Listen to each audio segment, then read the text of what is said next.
দীপ্তি রান্নাঘরে আপনাদের সকলকে স্বাগত জানাই। আশা করি সকলে ভালো আছেন, আমিও ভালো আছি। আজকে আবার একটা রেসিপি নিয়ে এসেছি। রেসিপিটা দেখেই বুঝতে পারছেন যে ভেন্ডির রেসিপি।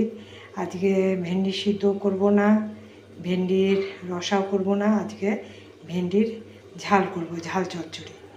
তো দেখতেই পাচ্ছেন ভেন্ডিটা আমি আগে ভালো করে ধুয়ে রেখেছি, কারণ ভেন্ডি না ধুয়ে রাখলে কাটা যাবে না, আর কাটার পর ধোয়া যাবে না। তাই আমি ভালো করে ধুয়ে রেখেছি। এরপর আমি কেটে নিয়ে আগে ভেন্ডিটা কেটে নিলাম। ভেন্ডিটা কাটলাম আমি, এই যে দেখাচ্ছি।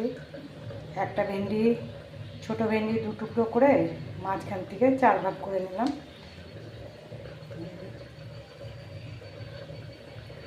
এইভাবে কেটে নিলাম। এরপর আমি গ্যাসে কড়া বসাচ্ছি। দেখুন আমি তেল দিয়ে দিয়েছি কড়াতে। আমি সাদা তেলেই করছি এটা।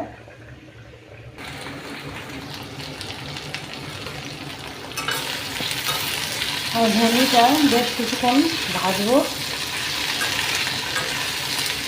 আর ভেন্ডিটার জন্য আমি মশলা নিয়েছি, এই যে শুধু সর্ষেটার সাথে 2টো কাঁচা লঙ্কা দিয়ে বেটে রেখেছি। দেখুন ভেন্ডিটা আমি খুব একটা ভাজবো না, এই যে ভাজা হয়ে গেছে। এরপরে আমি নুন হলুদ আন্দাজ মতন দিয়ে দিচ্ছি। দেখুন নুন হলুদ দিয়ে দিলাম আমি আন্দাজ মতন। এরপরে আবারও একবার ভালো করে সবগুলো মিশিয়ে নাড়িয়ে নিচ্ছি।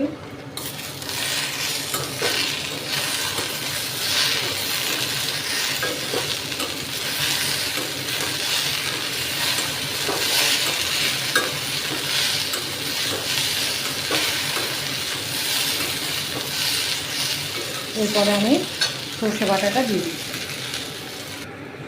দেখুন সর্ষে বাটাটা দিয়ে দিলাম। এরপরে গ্যাসটা কমিয়ে একটা ঢাকা আমি দিয়ে দিচ্ছি। সর্ষে বাটাটা আগে ভালো করে মিশিয়ে নিচ্ছি।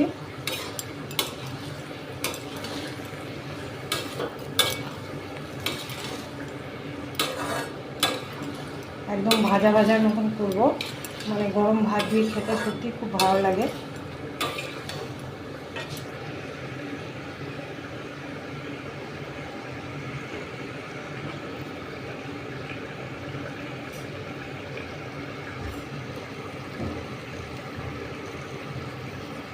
দেখুন ঢাকাটা দিয়েছিলাম, ঢাকাটা আমি খুলছি।